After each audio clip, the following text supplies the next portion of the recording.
Hey guys, what's up? It's me, Thomas. Tonight we're back here with the kill count, and tonight, well, here comes the third part of the Evil Dead trilogy, Army of Darkness, aka the time Ash Williams got sent to the medieval past against the Deadites. This is the part where James started the whole Bastard Skellies thing, I think? I don't know. Could be a different movie, but I'm pretty sure this is it. So, see what happens when Ash Williams goes medieval. Be sure to like, subscribe for more. Hope you enjoy. Let's go. Bring it on. Welcome to the Kill Count, where we tally up the victims in all our favorite horror movies. I'm James H. and today we're looking at Army of Darkness, released in 1992 as the third film in the Evil Dead trilogy. This movie picks up after the ending of the previous film, with Ash stuck in 1300 AD, although it does retcon the details of Evil Dead 2's ending, cutting out the hero chant led by Sam Raimi in his cameo. Hail he from the sky, from the Deadites! Produced by Universal, Army of Darkness faced a lot more studio involvement than either of the much more independent Evil Dead movies. Not only did Universal insist on a more upbeat ending than the more nihilistic original one that Sam Raimi shot, they also made a lot of cuts in general, and the theatrical version is more than 10 minutes shorter than Sam Raimi's director's cut. At the time I'm shooting this episode, I can't promise an immediate cut comparison for this movie, but you'll get one eventually. Yes, don't but worry. I'll look Raimi it and up his later. usual crew, including producer Rob Tappert and of course Bruce Campbell, took Army of Darkness as an opportunity to get Ash out of the cabin entirely. In doing so, they also pretty much left the horror genre behind completely, since Army of Darkness, originally titled Medieval Dead until Universal nixed that idea too, is more of an adventure fantasy action flick. Oh, and a comedy. New co-writer Ivan Raimi, Sam's older brother, helped make Army of Darkness even more comedic than Evil Dead 2 was, and in my opinion, went just a tad too far with it, as a couple of scenes end up a little too goofy for my taste. Still, if Ashy Slashy's around, then you know there's gonna be some kills to count. Let's get to it. Yeah, and also from what we've seen, like, no, like, seriously, are we sure Sam Raimi did this and not the Three Stooges? Like, seriously, the whole, you don't understand what I mean. If you know Three Stooges, you know the gags. So, let's see how many Army of Darkness casualties will Ash cause, so let's get to it. The movie begins with Ash Williams in chains. He explains his unenviable position in a voiceover that, like I said in the intro, retcons the hero worship ending of Evil Dead 2. Ash explains how once upon a time, he had a nice cozy job at a big box store. Shop smart, shop S-smart. But then he and his girlfriend Linda, played by a third actress, Bridget Fonda, wearing a they third cannot Michigan keep State things shirt, went to a third cabin in the woods and found the third incarnation of the Necronomicon Ex Mortis. Same as the other two times, the book's passages awaken an evil first-person spirit, and it crashes through a cabin window to abduct Linda 3. Then, again as twice before, the spirit hits Ash in the face. Since the chainsaw hand was way too cool to retcon away, this movie recreates that scene to keep it canon, but it does so in a much less bloody way. Raimi actually shot this movie to get a PG-13 rating, and you can tell it's barely got any blood at all. Of course, since the ratings board already hated him and this series by now, they still gave it an R, bastards. The thankfully brief recap ends with the wormhole opening up and sucking down Ash and his car. Back to now, which is then, where there's an extra shot of Ash and his car falling out of the porthole before we're back to where we started when they hit the ground in clouds of dust. But this time through, there's no harpy deadite on a string for Ash to kill and make himself look good. So instead, the Knights of 1300 AD mistake him and his car as enemies of war. A wise man in attendance is the sole proprietor of the prophecy theory, but the commander here, Lord Arthur, doesn't buy it. He's one of Henry's men! I take to the pit with him! And that's how Ash wound up being marched in shackles to Lord Arthur's castle, alongside some captured men from the enemy army of Duke Henry the Red. It's not a good place to be a prisoner of war. Even the kids here are dicks.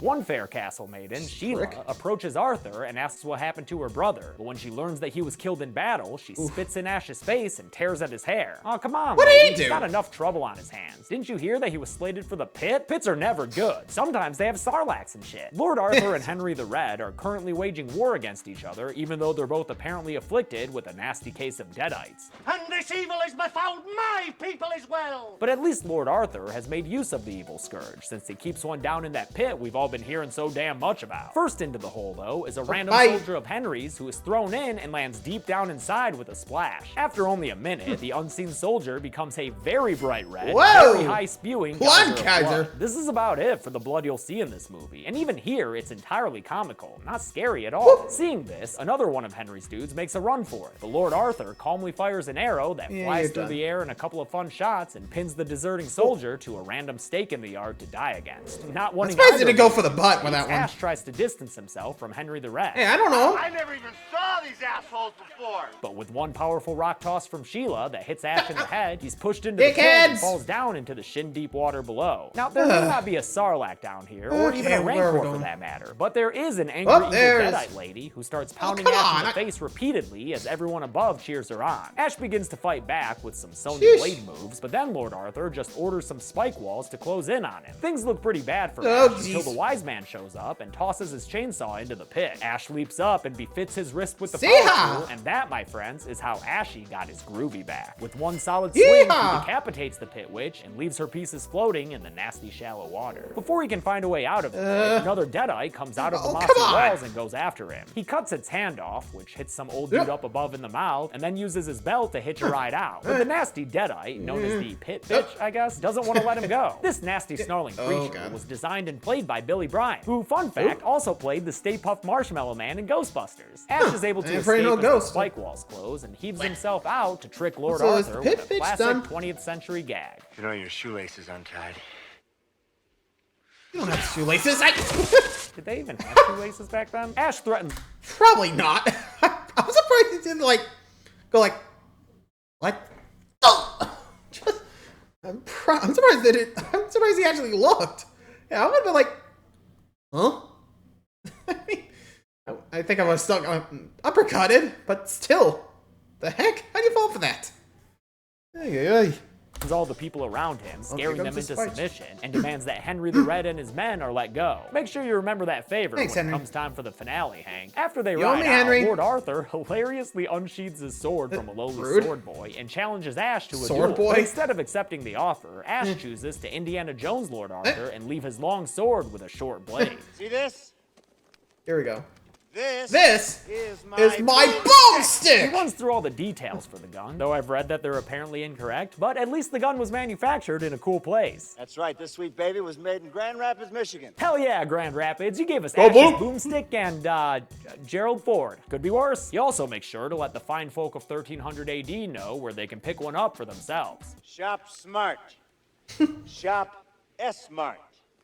You got that? For the grand finale of his gun show, he shoots at the pit Deadite, who had somehow made its way above ground. A second shot sends stunt performer Dick Hancock backflipping into the hole. And although we can't say with certainty that she's dead, I'll go ahead and add her to the count. Why not? Besides, Ash's little flare as he puts away his gun is enough to earn a kill all on its own. Now, let's talk about how I get back home. While they try to figure that out, Ash lives a life of luxury, which is probably pretty easy to do when you have a weapon from the future to threaten everyone with. Even Sheila, she of the dead brother, has changed her tune and now grovels at his side. First you want to kill me, now you want to kiss me. More a bang, but Blow. The wise man tells Ash that the Necronomicon, which they call a holy book, might have the spells that'll send him back to the present. But even a mere mention of the Book of the Dead is enough to set off a possessed witch who, was hanging out there undercover? She tells Ash that he'll never have the book and that they'll eat his soul, you know, the usual, and then thrillers into another Deadite fight with Ash. This fight was actually added in reshoots after Raimi realized his movie was lacking in the Deadite department, and the witch is played by stunt performer and actor Patricia Tallman, best known as Barbara in the Night of the Living Dead remake. She spins around like a top in a tornado until a backward shot over the shoulder hits her in the chest and apparently kills her. Again, I know gunshots aren't usually fatal for Deadites, but different movie, different rules, I guess. I swear, Evil Dead cannot keep the rules straight. Remember when they just had to be like, certainly must have inspired Edgar Wright's filmmaking, with so so many comically dramatic push-ins that even Sheila gets one while she knits. At the end of it, he's got a killer strong metal hand that shocks Sheila and the blacksmith. I'll make groovy. On the night before he leaves, Sheila comes to visit him. He's still mad at her, and she ends up slapping him, but you know how this story goes. Their tongues are about to get to know each other. Give me some sugar, baby. Dude, she got all the sugar in the world to give you. You're talking to Miss Honey right there. The next morning, Ash rides out with Arthur and his men, including the Wise One, and they show him the path he needs to take to a cemetery that houses the Necronomicon. The Wise Man gives him very specific instructions. When he goes to get the book, he has to recite 3 words. Klaatu Berata Niktu. The Wise Man tries to drill Ash on the words, but Ash was never one for study hour. I got it! I know your damn words, all right? He takes off from them, and as he's riding through the forest, an evil POV spirit starts chasing him and splitting trees in half. Oh boy. The chilling chase causes Ash to lose his horse by way of treason, and then he's chased out of the woods towards a windmill. Oh, we getting Frankenstein-y up in this bitch? Night comes, and Ash gets so spooked by a mirror image of himself that he ends up running into it and breaking the mirror into pieces. Seems kind of random, but it does give way to one of this movie's more memorable sequences, as a bunch of tiny mirror ashes escape from their prison shards and spread out to torment their full-size carbon-based copy. Ramming speed! And with that ramming speed butt stab, we kick off a real wacky sequence that is by far the most comedic thing we've seen in this franchise. I don't necessarily mean it's the funniest, because I don't think it is, but it's definitely the most outwardly comedic. I mean, the movie practically becomes a cartoon for a few minutes. Still, it gives us another kill to add to the count when Big Ash throws that fork at a mini dude who is then stabbed through the chest and pinned to the wall. They eventually knock him out, and when he comes to, he finds himself in a scene right out of a Gulliver's Travel brochure. His Lilliputian adversaries use some very poor-looking effects. Jeez, that just looks awful. To open his mouth and allow one of the mini Ashes to dive right in. At first, you may think that that was some kind of suicide mission, but it turns out that Ash's innards are a great place to raise a kid, because that mini Ash soon grows inside of normal Ash, who sprouts an eyeball out of his shoulder. That thing is pretty damn gross. Ash runs outside, where he becomes a two-headed monster who howls at the moon. The two heads have a ridiculous fight with each other, complete with a lot of Three Stooges gags, and Sam Raimi friggin' loves those. After they crab walk down a hill together, they're able to mitosis themselves into two separate beings. The new Ash introduces himself as Bad Ash and makes fun of our Ash's protagonism in a very Jim Carrey's Grinch kind of way. You're a goody little two-shoes. But our Ash responds by taking out his broomstick and shooting Bad Ash into silence. In the face. Good. Bad. I'm just the guy with the gun. He chains Bad. Nice. But I guess Ash forgot the double tap, which, I mean, considering how the Deadites were like, you know, boop, done, boop, done. Huh. And also, I know they don't really explain this, but what the heck? I mean, this is definitely going into, like, comedy territory. I'm expecting a cream pie to come out of nowhere. Hey, next. Bad Ash to a workbench and uses his chainsaw to dismember him. But once again, it's done in a mild manner, with a close-up on Bad Ash screaming his bad ass off. Ash throws his mirror nemesis into a grave and fills it up with dirt. But spoiler alert, this isn't the last time we see Evil Ash, so he won't go on the count just yet. Ash finally gets to the cemetery and finds the Book of the Dead. Wait, 2 Books of the Dead? Oh, no way, a fucking third Book of the Dead? This is getting really out of hand. Which one is it? The first book has some kind of gravitational sinkhole that gives him Stretch Armstrong arms and a crimson chin. But don't worry, it's nothing a little cartoonish headshake can't fix. The second book bites his hand, must be hungry for knowledge or something, and that just leaves the third book. Seems fairly obvious. But hold up, Ash, you've got some words to say. You do remember them, don't you? He doesn't. Klaatu, Gorlala, Niktu. Now, you see that right there? That's the face of a man who realizes he's about to have to bullshit. And bullshit he does. Klaatu, Rata, Niktu.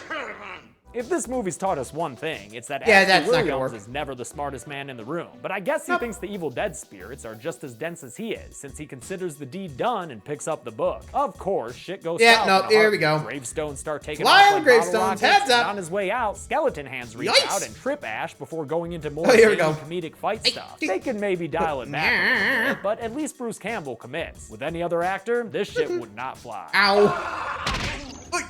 Okay, he why gets me? away and jumps onto his horse. Wait, when did the horse come back? And rides off, not seeing that behind I don't think he him, left. Evil Ash materializes above ground and is wearing a nasty new face. Ugh. Evil Ash is also played by Bruce Campbell, and his makeup and design was done by Tony Gardner, the effects artist that Chucky killed that one time in Seed of Chucky. Dude, remember how fucking weird that movie was? Ash returns to the castle, where everyone is real happy to see him, even though he doesn't have time for all their praise. Get the fuck out of my face. He gives the book to the wise man, but admits that he flubbed the fancy words. So the wise man tells him that his mess up woke up the army of the dead. Ash responds that he doesn't care. He just wants to get back to his own time. And that selfishness disappoints everyone around him, especially Sheila, who thought she had something special with Ash. What of all the do sweet you words care? that you spoke in private? Well, that's just what we call pillow talk, baby. that's all. Lucky for Ash, Mama Arthur raised a man of his word, so Lord Arthur agrees to help him still, even though it's gonna leave them pretty boned. Like, literally, it's an army of skeletons. Before we get to the skeletons, though, we got a flying beast swooping down into the castle yard and kidnapping Sheila. It flies her away, and she's taken to Evil Ash, who, kinda sounds a bit like normal Ash. Give me some sugar, baby. And what does that say about you, normal Ash? Evil Ash essentially tells Sheila that this is her new home, and that sucks, man. She's probably gonna hate it more than she hates New York City, because he's just digging up skeleton warriors and raising an army of the dead, so you know it's gonna smell weird, like when a dentist drills away some bone from there's no meat, Oh, and so also, Evil Ash forces Sheila to make out with him while his skeleton minions cheer. Not the most fun place to be. With Sheila kidnapped, Ash quickly does an about-face and pledges to lead Lord Arthur's men against the army of the dead. And I guess Arthur's cool with that? Dude, you get an army. Yeah, he got Ash leads a preparation montage where he teaches the primitives using information from a chemistry textbook found in the trunk of the classic. With it, they create gunpowder, which they're gonna need since Evil Ash has a secret weapon of his own. He's made Sheila a Deadite too. Oh no! I may be bad, but I feel good.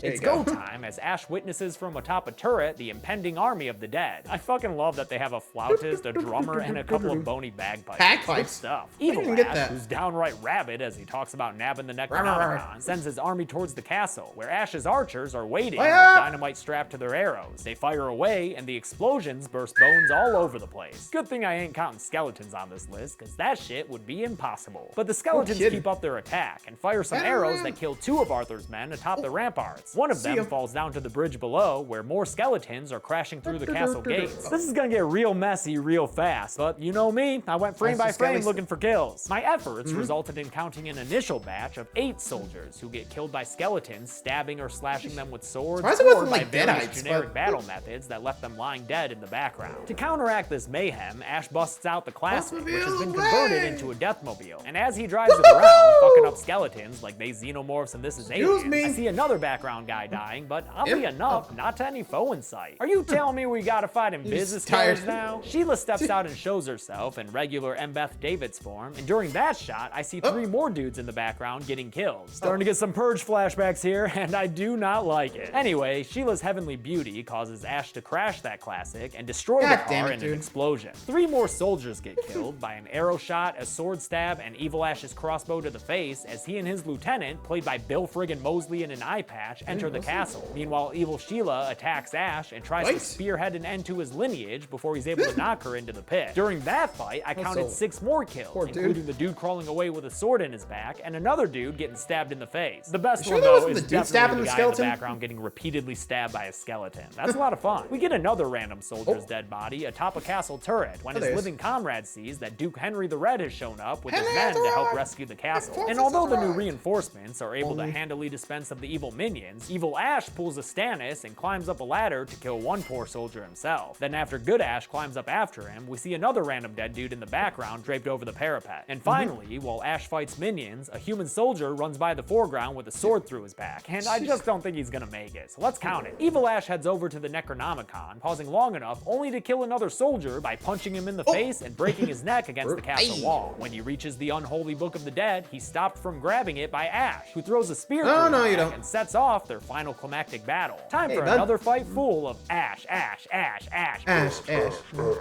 It's Ash versus Ash in a kick-ass battle where Evil Ash is played by stunt coordinator Chris Boyle. During their fight, I see another dead body hanging out back there. There it is. So toss it on the list. Hanging on Ash manages to light Evil Ash on fire and kick him down from the castle wall. But the dude climbs back up with all his skin burnt off, giving us another new form of Evil Ash. And move over that Ash too fast with his sword, as one poor soldier learns when he gets stabbed and killed by the big bad villain on top of the castle wall. Good Ash is knocked to the ground below, and after Evil Ash grabs the Book of the Dead, he front flips down to taunt our hero with a voice by director Sam Raimi. I possess the Necronomicon. I've crushed your pathetic army. Now I'll have my vengeash. But Good Ash doesn't care. Yeah, well, Bonehead, you're going for a ride. So he knocks the Necronomicon from the Skelly Ash's hands and cuts the restraining rope to the catapult Evil Ash is standing on. What the? Oh, and also there was some gunpowder on there, so boom. Evil Ash is dead. Yay! I didn't really care for Evil Ash. The skeleton soldiers all run away in defeat. One of them, memorably voiced by Ted Raimi. Get the hell out of here!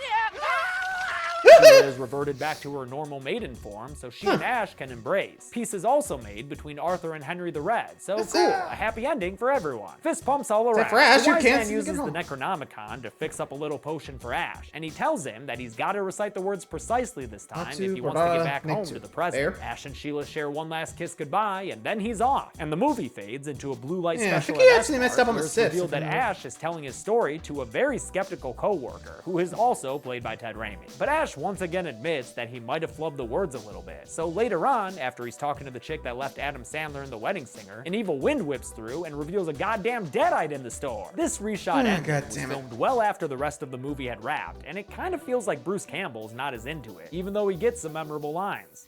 Lady, I'm afraid I'm going to have to ask you to leave the store. Who the hell are you? Name's Ash. Manager. Housewares. Still, it gives us a chance for an old Evil Dead standard, I'll swallow your soul! Come get some. and one last kill to add on the count, even if it's just from a whole bunch of shotgun blasts. Can shotguns even fire that many times in a row? I'm sure Probably they'll not, let me no. know in the comments. Ash could've been muses a that bolt it's good he action. came back to the present rather than stay in the past and be king, because you know what? He's kind of a king already. The movie Hail to ends the king, with one baby. of Ash's best-known one-liners. Hail to the king, baby. And a kiss. Aw. How many bodies did we wind up with after all those scary skeleton kills? Let's find out and give it the Buckle number. up, let's go. Oh, What the heck? okay. Okay, you have fun. Bye. I'll just wait here, I get guess. to take a break. I counted 38 kills in Army of Darkness, because like, war, man. The victims consisted of 32 human dudes, 1 mini mirror Ash, 1 full-sized evil Ash, and 4 female deadites. No human ladies, and skeletons don't count. Grow some skin, you fucks. With a runtime of 81 minutes, we had a kill on average every 2.13 minutes. I'll give the golden chainsaw for coolest kill to that first dude who went into the pit. I understand you wanted See ya. that PG-13 rating, Sam, but I need more blood in my Evil Dead movies. And at least this first step gave me some, even if it was pretty jokey. Doll Machete for Yeah, lamest what you gonna kill do? will go to the S-Mart Deadite. For an ultimate enemy of the trilogy, she went down in an awfully lame way, just getting shot. What about the other Deadites? Deadites? They could've went down to one shot. Could survive a damn decapitation. And that's it. Army of Darkness came out in 1992 and did kind of meh at the box office. Yeah, At least what are you gonna do? partially thanks to people not knowing it was another Evil Dead movie. The series wouldn't return to the big screen until the kind of remake 20 years later, and we'll look at that film next week. Until then, I'm James A. Janice. This has been The Kill Count. Thanks a lot. Yep, and there is the Evil Dead Rise, which I don't think has anything to do with either of the franchises. You know, the remake or, well, the trilogy we have. Which is kind of odd, isn't it? Anyway, hope you guys enjoyed that one. Till next time, like, subscribe for more. See ya.